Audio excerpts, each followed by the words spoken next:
to Higher Standards here at Grey Ogre Games. My name is Mick. I'm your host for tonight. We're watching the match here between John Paul Po, JPP, and Daniel Sim. And Daniel Sim, well, previously we saw him playing the red-green energy deck. It looks like he's swapped it out for something more Naya color or 4-colored. Alright, nice. So it's 4-color energy, maybe?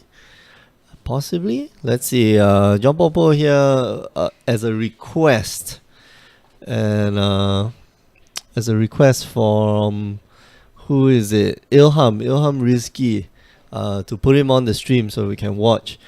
The Okapi here saying search 12 set D6 white dice with black large numbering on Amazon. Okay, I am guessing. Oh, okay. So that's the one. 12 set D6 white dice with black large numbering. Okay, let me go search that up, and this will be interesting. Copy this.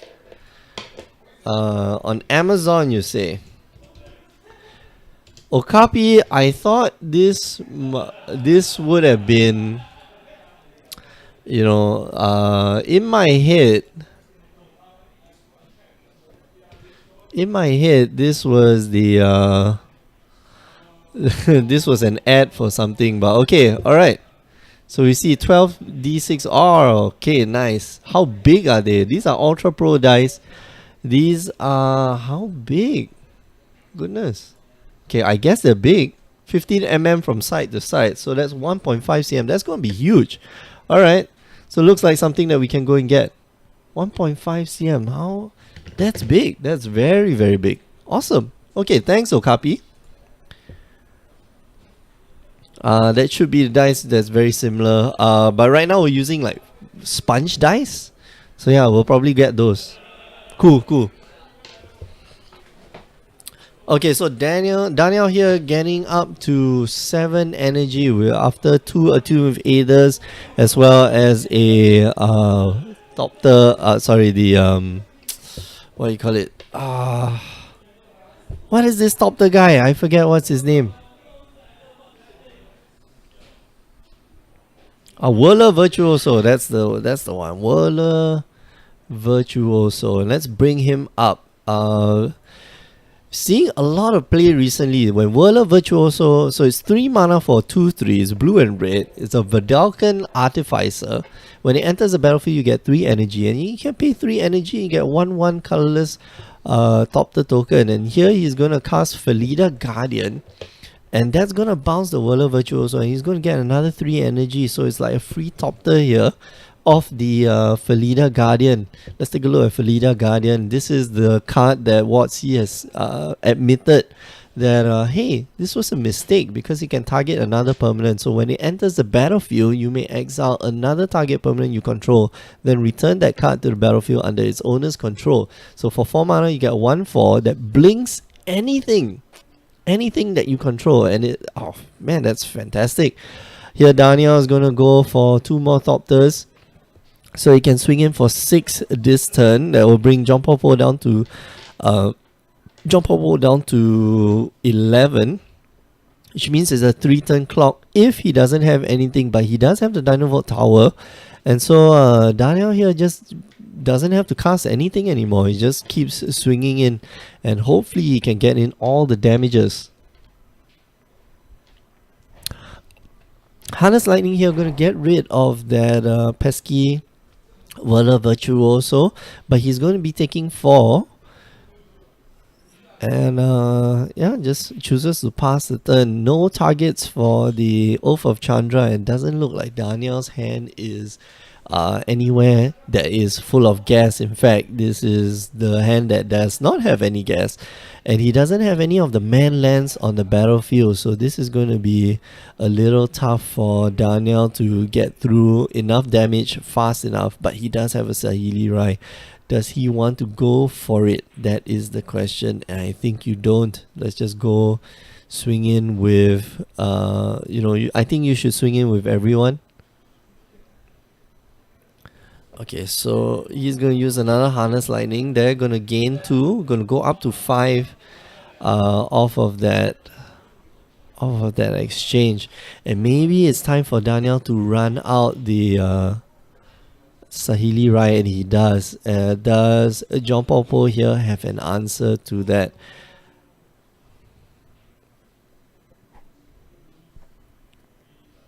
Okay, gonna take up the Saheeli Rai. And probably just use it for card advantage. Now, John Popo here down to, I think he should be down to 11, right? He took 2 damage off the Topters. If I'm not wrong, he took 2 damage off the Topters. And let me go and double check this. He should be down to 10.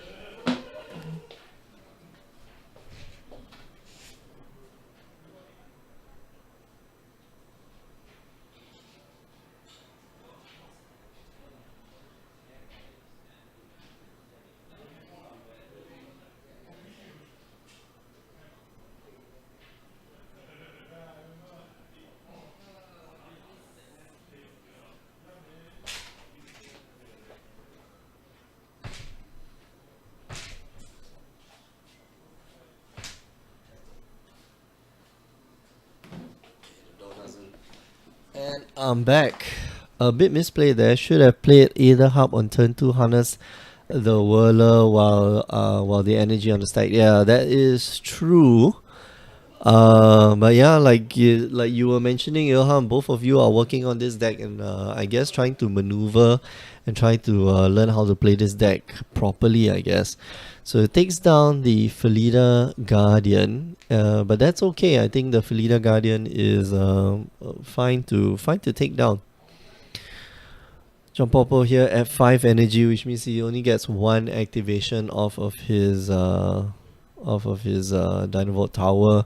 And Daniel here just gonna keep ticking it up, keep it going, and bottom anything that he doesn't want to see. He's gonna swing in with both Topters, and that brings John Popo down to 7, which is 4 turn clock. No, 3 turn clock, sorry, 3 turn clock. Okay, Bristling Hydra. So this is the interesting addition to the deck. Bristling Hydra here gonna get John Popo some energy, go up to 8, which means that he can pump it twice. And does Daniel here have to chump block? That is the question. He's gonna draw off for his turn. Doesn't draw for his turn. Probably wants a Planeswalker, but there we go. That is a Oath of Chandra. He can fire off 1 now. And probably set up the next turn for Planeswalker, hopefully. Scry again, or create a copy. And swing in for 3. I think you scry because the damage is the same. Shoot. Scry. That's a nice card to keep, and he keeps it on top. Probably goes for the Oath of Chandra here. Try to get rid of the Hydra.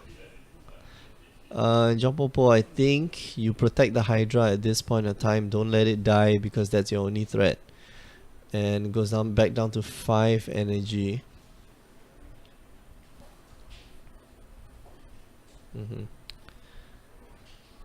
And so that trigger resolves. He swings in for 2 more, and John Popo here down to 4. Okay, so the out for Daniel, if he kept a Planeswalker on the top, that is how he wins the game. If he didn't, then he's got 2 turns to try to kill John Popo. John Popo here can get rid of Saheeli Rai right now, but he is dead to those Topters. Eventually he is dead to those Topters. He can try to get rid of the Topters. Saheeli goes down to 1, chooses not to pump it up and kill the Saheeli Rai. Second Dynavolt Tower here. An incendiary flow, I think you deal it to, yep, deal it to Saheeli, and that gains him 4 energy, bringing it up to 8, which means that he now can protect his guys. Oh, he's supposed to go up to 8, isn't he? Which means that he can protect his dude. Alright. Trigger on the stack. Now's the time you should do it. Now is the time to kill the Whirler Virtuoso.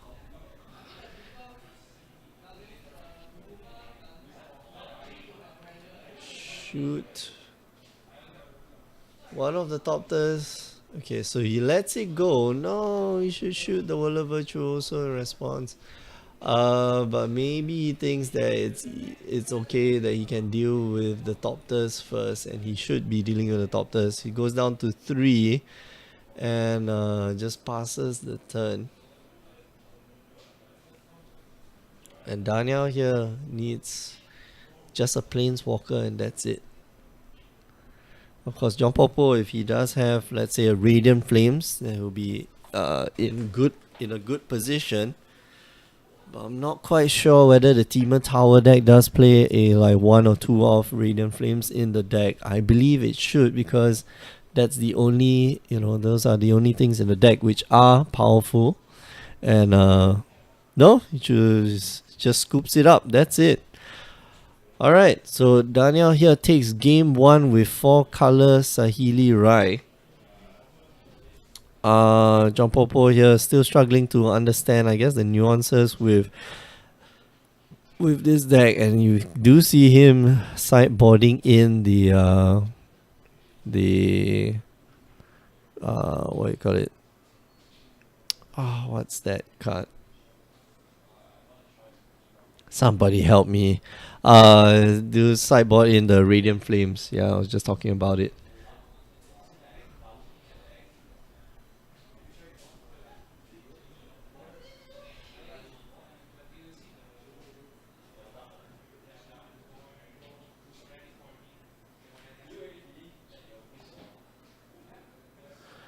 And over on Daniel's side, I think might be negates and things that will deal with the Dynavolt Tower when it hits the battlefield. Man, I don't like him that he's taking out so many useful cards. Definitely could take a no. The Whirler Virtuoso is like your best weapon against John Popo. Don't take it out. Don't take it out. This is where we see players sideboard or over sideboard, because there's like to deal with one problem, you substitute in something else, and I think the deck works fine. So you don't have to sideboard out too many cards, but unfortunately, it looks like he is taking out quite a bit of his deck to try to deal with his opponent's deck, which I think a little bit unreasonable.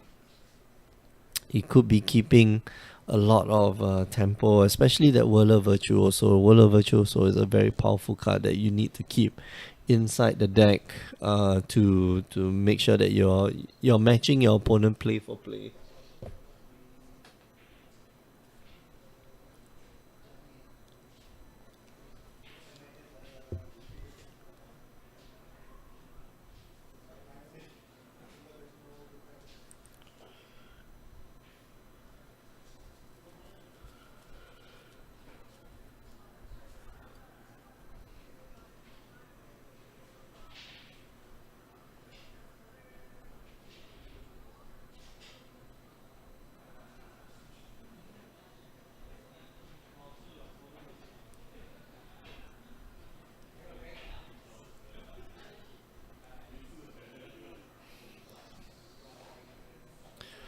All right. Coming back to the game, if you just joined us, you're watching Higher Standards here at Grey Ogre Games. My name is Mick, I'm your host for tonight.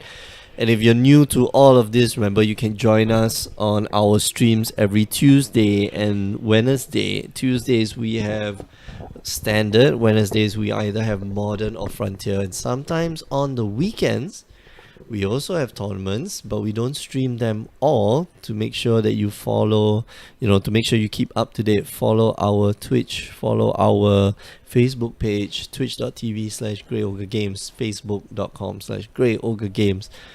You miss those tournaments, it's okay. Not angry with you, just a little disappointed. That's it. That you're not joining us live, you're not chatting with the chat live. But it's okay. You can watch it on youtube.com/GreyOgreGames. Last but not least, do listen to the Power 9 podcast. It's this podcast that me and Alfian do every week, and we talk about magic, we talk about life. It's a lifestyle magic podcast. That's how we position ourselves, and it's fun. It's just fun to talk about the stuff that we talk about in the shops, except we put it online. Right, players are going for their second game. John Popo here running the Temur Tower deck. While Daniel here is running the 4-color Saheeli deck. So we have come to a point where 4 colors is easy because we have 1 mana color fixers. So easy game. John Popo here keeps. I would say this is a sketchy hand at best, but he keeps it anyway. Gets 2 energy off the Attune with Aether and passes the turn. Attune with Aether is what powers these 4 colors. These 4-color decks. Attune with Aether and Oath of Anissa. Attune with Aether, search your library for a basic land card, reveal it, put it in your hand, and shuffle your library, and you get 2 energy. Very reminiscent of, I think there was a Morbid card that did something like this, except if you had Morbid, you got to lay the land. The other card that I was talking about that enables these 4-color decks, 3-color and 4-color decks, is this one, Oath of Nissa. Both of them, if you notice, both of them have Nissa in the art because Nissa is green and Nissa is awesome. When it enters the battlefield, you look at the top 3 cards of your library. You may reveal a creature, land, or planeswalker card from among them and put it into your hand, and then put the rest on the bottom in any order. But the cool part about Nissa, Oath of Nissa, is that you may spend mana as though it were mana of any color to cast planeswalker spells. And the other card that we just missed, which is the Servant of the Conduit. Servant of the Conduit here. This one enables you to add mana of any color. So it's a bear that enters the battlefield, gives you energy, and then you can pay energy and tap it, and it becomes a Birds of Paradise. As long as you've got energy, you can keep producing mana, so that's awesome. Rogue Refiner here on Daniel's side allows him to get 2 energy and draw a card, but looks like he kind of curious what he does want to play. And he could play, that's a nice Saheeli Rai. He could play the Saheeli Rai here, try to bait out a counterspell from John Popo, but gets in 3 damage first. Saheeli Rai here gonna hit the battlefield. No, another Rogue Refiner gets another 2 points of energy and gets to draw him an extra card. Here, not skipping a beat. Daniel here is just laying on those cards upon cards upon cards. So let's see, John Popo here with a type land gets rid of 1 Rogue Refiner, maybe gets rid of the other one. No, keeps 2 mana up, probably for a negate, or at least feigning a negate. And this should put Daniel on a little bit of a he's got to worry a bit, he's got to think a bit. But I think you've got those amounts of planeswalkers in your hand, you gotta slam it. Just slam it and go for it. There's no reason why you should be holding back. And here, one of the most used planeswalkers in this set, and even in modern. Chandra, Torch of Defiance, has 4 abilities, very powerful. People used to think, or people used to compare this card to Jace the Mind Sculptor. For 4 mana, you get 4 loyalty planeswalker. First ability, a +1, exile the top card of your library. You may cast that card, and if you don't, Chandra deals 2 damage to each opponent.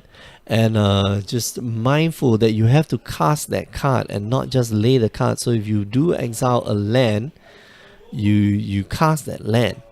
You can't cast the land. You can't play the land.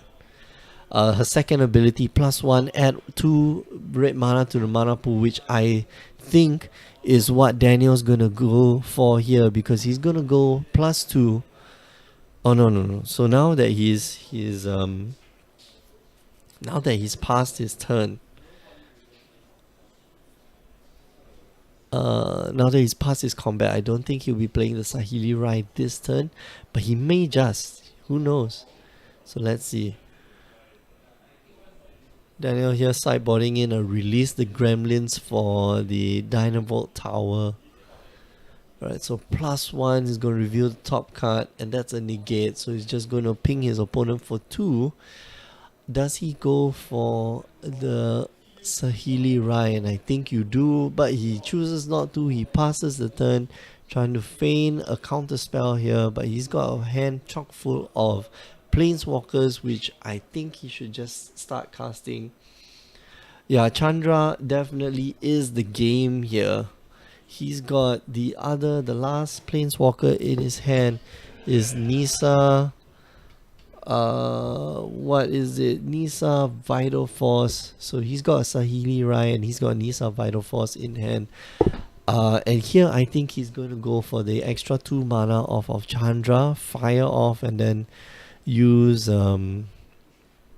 fire off that release the gremlins to bait out a counter spell so that he can resolve either. Alright, so harness lightning here. Go gain jump Popo an extra 4 energy, goes up to 6. Sorry, extra 3 points of energy, goes up to 6.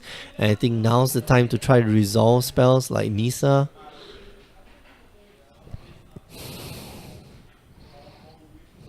Or just keep poking your opponent. I think the Nisa is going to be good.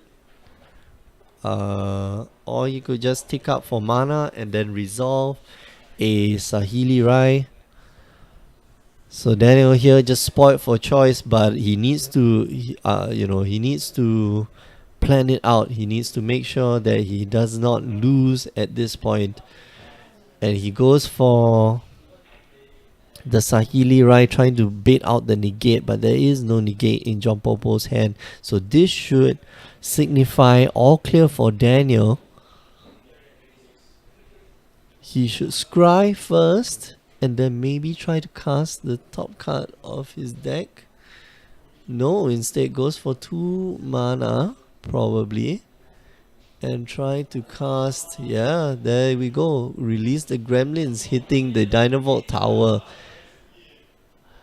And unfortunately, Daniel here didn't activate the Saheeli Rai first, which means that John Popo here has the opportunity to get rid of that Saheeli Rai. Yeah, and this is where, this is where a little bit of sequencing will help your game. You just have to think of how to do it properly. And there he sequenced things a little bit out of order. So the minute Saheeli Rai drop onto the battlefield, you should activate the plus ability of Saheeli Rai so that you're out of Dynavolt Tower range. There were actually 2 opportunities for John Popo to kill the Saheeli Rai there. One was when Chandra ticked up to get the 2 extra mana, and the other was when Daniel cast the release the gremlins. So that unfortunate mistake there by Daniel, but I don't think he's losing this game anytime soon. Especially he knows his opponent doesn't have a negate, doesn't have well, it really just doesn't have anything. He's going to anticipate main phase to see if this game is over. And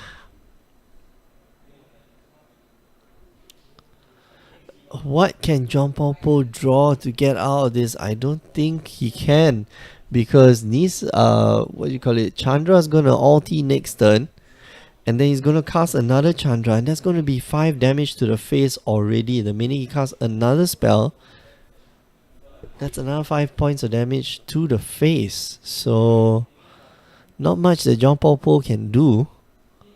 He needs a disallow. He needs a disallow so that the Chandra doesn't immediately kill him. So of those 3 cards, what do you take? What are those 3 cards? There's a Dynavolt Tower, and is there a disallow? If it's a disallow, I think you have to take it, because otherwise you're prone to just straight up dying right there. But I don't think it's a disallow. Lumbering Falls here gonna come in, gonna try to go for the Chandra.